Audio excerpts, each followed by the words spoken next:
ذرا ان لوگوں کو دیکھیں کہ جنہوں نے اس دنیا کو بتوں کی غلامی سے آزاد کرایا، جنہوں نے لات و منات کے سر کچلے، فرعونیت اور نمرودیت جیسے نظاموں کا خاتمہ کیا، جنہوں نے بھوکے اور فاقہ زدہ انسانوں کو خوشحالی والی زندگی بخشی، عورت کو آبرو مندانہ اور مرد کو باوقار کیا، جنہوں نے رنگ و نسل، قوم و قبیلہ کی عارضی اور فرضی حد بندیاں ختم کر کے مساوات کا درس دیا، تسخیر کائنات کے عملی نمونے پیش کیے۔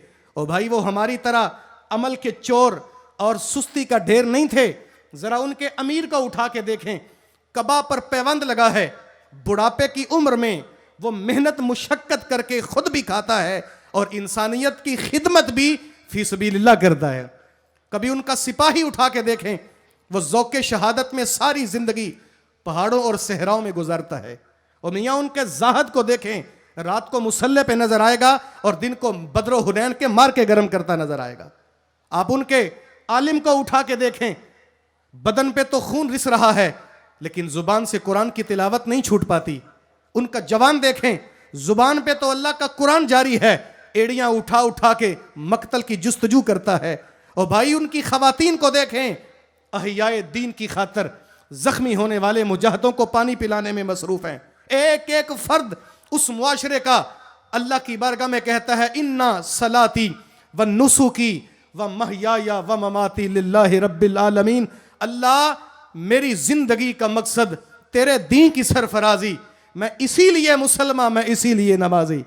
اور بھائی عمل ہی زندگی کا حسن ہے۔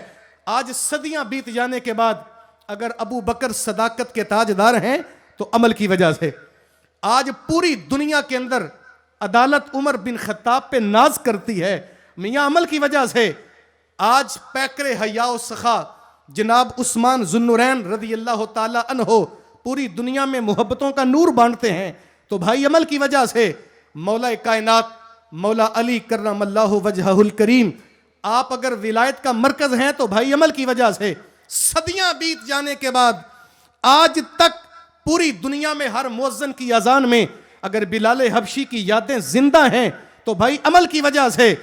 عمل جب تک ہماری زندگی کا نور تھا، جب تک میری ملت کے جوانوں کی نظروں میں حیا تھی، زبان پہ سچائی کا نور تھا، اس وقت تک اقبال نے بھی مسلمانوں کی حالت کو بیان کر کے کہا کہ دین زانے کبھی یورپ کے کلیساؤں میں، کبھی افریقہ کے تپتے ہوئے صحراؤں میں، دشت و دشت دریا بھی نہ چھوڑے ہم نے، بحر ظلمات میں دوڑا دیے گھوڑے ہم نے۔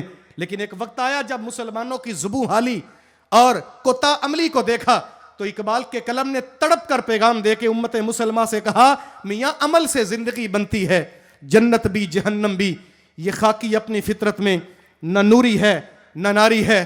ادارۃ المصطفیٰ کے غیور درد مند اور حساس نوجوانوں، یاد رکھنا ادارۃ المصطفیٰ ظلمتوں کے دور میں اجالے بانٹتی وہ تحریک ہے جو اپنے آنے والوں کو عمل کا پیغام دینے کے لیے ایک ہاتھ میں قرآن اور دوسرے ہاتھ میں صاحب قرآن کا دامن تھما کر پیغام دیتی ہے میاں عمل کرو عمل۔